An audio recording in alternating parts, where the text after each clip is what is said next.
Sarado pa kami. Babalik na ako sa Amerika sa susunod na linggo. At nagpapaalam ka? Aren't you 3 years too late? I'm sorry. Sorry? Na ginago mo ko? Na pinagmukha mo kong tanga? Alex, hindi ko naman ginusto. How dare you! Naghintay ako, Ana. Pinaasa mo ako. Pinakamalagang araw yun sa buhay ko. Nating dalawa. Pero iniwan mo ako. Hindi mo kailanman malalaman kung gaano mo ako nasaktan. Natakot ako na baka masira ang buhay mo nang dahil sa akin. To leave it all behind, I wonder why.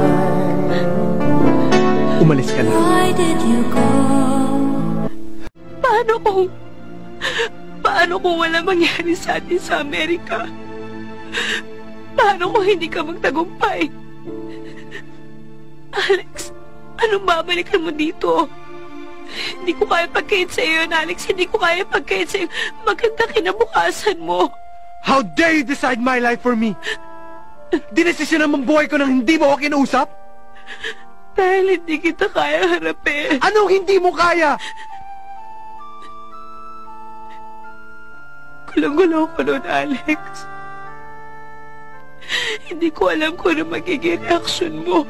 Takot ako na baka mamaya hindi ko magawa ang alam ko tama at dapat dahil hindi kita kaya saktan. Hindi mo kayang saktan? Hindi mo kayang saktan! Kapag ako'y nag-iisa, aking nadarama kalungkutan sa buhay ko. Nais ko'y makasama ka hanggang sa panaginip ko. Hindi ako si Celine. So stop comparing me to her. Tama! Hindi ikaw si Celine. And you will never be Celine. Celine is dead. Hindi na siya babalik, Ellie. Pero hanggang ngayon, umaarte ka pa rin na parang nandito siya. Nandito siya! Dahil nandito siya! Kung nandyan siya, nasan ako? Anong lugar naming mga gustong magmahal sa'yo?